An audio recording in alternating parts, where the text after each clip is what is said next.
Good morning, students. +1 class. Today topic is differentiate or derivative. So first of all, some important terms. सब तो बड़ी terms है अपने कोल constant. Constant ਕੀ ਹੁੰਦਾ ਬਈ? Constant ਦਾ ਮਤਲਬ ਆਪਾਂ ਮੋਸਟਲੀ ਸਮਝਦੇ ਹਾਂ ਉਹ ਕੁਆਂਟੀਟੀ ਜਿਹੜੀ ਚੇਂਜ ਨਾ ਹੋਵੇ. So the quantity whose value remain unchanged during mathematical operations is called constant quantities. For example, अपने को पता कोई भी नंबर हो सकता है 2 3 5 6 7 8 एंड सो ऑन. कोई फ्रिक्शनल वैल्यू हो सकती है अपने को 5/7 9/4 पाई भी अपने को कॉन्स्टेंट हो सकता है.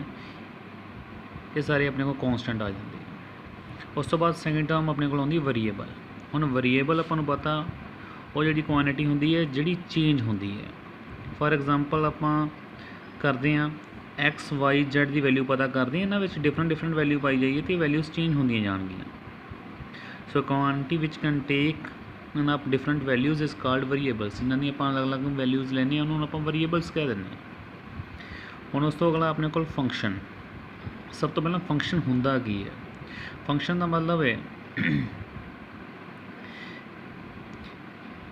फंक्शन का मतलब है कि वाई, मान लो कि एक वाई है, Y is a function of variable X. ठीक है, Y is a function of variable X. इहदा मतलब है कि कोई वैल्यू पुट करिए आपां. फॉर एग्जाम्पल आपां एक्स की वैल्यू 1 पुट करिए, 2 पुट करिए. ठीक है, उनके वास्ते सिंगल वैल्यू एग्जिस्ट करनी चाहिए है वाई की भी. सो मान लेने कि अपने को एक फंक्शन आप लिख लिया y is equal to, example मननी है 3x² + 7x + 2. हुण इहदे वास्ते आप मान लेने कि for x is equal to 1, x is equal to 1 वास्ते जिथे जिथे x आप वैल्यू पुट करती क्या आ जाएगा 3 × 1² + 7 1 + 2. सॉल्व करांगे अपने को वैल्यू क्या आ गई 12. इहदा मतलब कि जदों आप एक वैल्यू पुट की एक्स की करॉसपोंडिंग अपने को वाई की वैल्यू एग्जिस्ट करती है. So Y is the function of X. So Y का फंक्शन है, Y is the function of X है, उनकी वैल्यू डिपेंड कर रही है एक्स की वैल्यू के उत्ते डिपेंड कर रही है. इस तरह आप सेकंड वास्ते भी पता कर सकते थे. हुण आप for x is equal to 2 भी लिख सकते हैं. फिर अपने को की आ जाएगा वाई इज़ इक्वल टू की सीगा 3x² + 7x + 2. वैल्यू पुट कर दिए 3 × x की जगह पे 2² + 7 × 2 + 2 की आ जाएगा 3 × कितना आ गया 4 + 14 + 2 12 + 14 + 2 28. सो वाई की वैल्यू इत्थे एग्जिस्ट करेगी 28. सो फंक्शन का मतलब यह है कि करॉसपोंडिंग एक वैल्यू एग्जिस्ट करनी ही चाहिए है. उस तो अगला अपना इंपॉर्टेंट टॉपिक है डेरीवेटिव. सो डेरीवेटिव में मतलब की होंदा है, derivative is a rate of change. असल दे विच डेरीवेटिव रेट ऑफ चेंज होंदा है जिन्हों आप ग्राफिकली आपां ग्राफ के उत्ते ड्रॉ करते हैं तो that is a slope of a graph represent करता. स्लोप ऑफ ग्राफ तो मतलब कि अपना देखो, मान लो एक पासे अपने को एक्स एक्सिस, एक पासे अपने को वाई एक्सिस मान लें. ठीक है, इदा इनक्रीज करता. सो जो ग्राफ की गल करिए, स्लोप की गल करिए, ढलान की गल करिए, आ जिहड़ा ढलान आ रही है अपने को स्लोप आ रहा.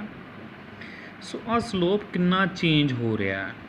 ठीक है, क्योंकि इतने अलग अलग ग्राफ सीगा, आ पोर्शन अलग सीगा, आ पोर्शन अलग सीगा, आ पोर्शन अलग सीगा. इहदे वास्ते ढलान अलग बननी, इहदे वास्ते अलग बननी सीगी. सो रेट किस रेट के नाल ये चेंज आ रहा है आपां उहनूं पता करने वास्ते डेरीवेटिव यूज़ करते हैं. वर्ड्स इन अदर वर्ड्स आप कहिए the rate of change of function with respect to variable value. Variable की वैल्यूज़ के नाल small value change in variable आप थोड़ा जिहा वेरीएबल चेंज करते हैं तो करॉसपोंडिंग फंक्शन कितना अपना चेंज हो रहा है उसनूं भी आप डेरीवेटिव कह दें. हुण फिजिकल मीनिंग की होंदा है dy/dx का. dy/dx जे आप वाई नूं छड्ड दईए बाकी सारी टर्म ये दस दी है derivative. So derivative that is a rate at which y can change with respect to x. Y किस रेट ਦੇ ਨਾਲ ਚੇਂਜ ਹੋ ਰਹੀ ਹੈ ਜੇ ਆਪਾਂ ਐਕਸ ਨੂੰ ਚੇਂਜ ਕਰਦੇ ਹਾਂ। ਐਗਜ਼ਾਮਪਲ ਦੇ ਤੌਰ 'ਤੇ ਆਪਾਂ ਨੂੰ ਪਤਾ ਵੈਲੋਸਿਟੀ ਕੀ ਹੁੰਦੀ ਹੈ, that is a change in displacement, change in displacement upon change in time. So change in displacement मैं क्यों लिख सकता D S by D T. S is a displacement, T is a time. So this is a rate at which the displacement change with the time. So it gives velocity. Similarly जे आप acceleration लिखना हो, acceleration की होंदा है change in velocity upon change in time.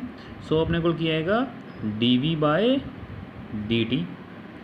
सो इनका मतलब है कि अपन नूं डेरीवेटिव दस रहा किस रेट के नाल वेलोसिटी चेंज हो रही है टाइम के नाल, क्योंकि जिन्नी वेलोसिटी चेंज होएगी वही अपन नूं की देगी, एक्सलरेशन देगी।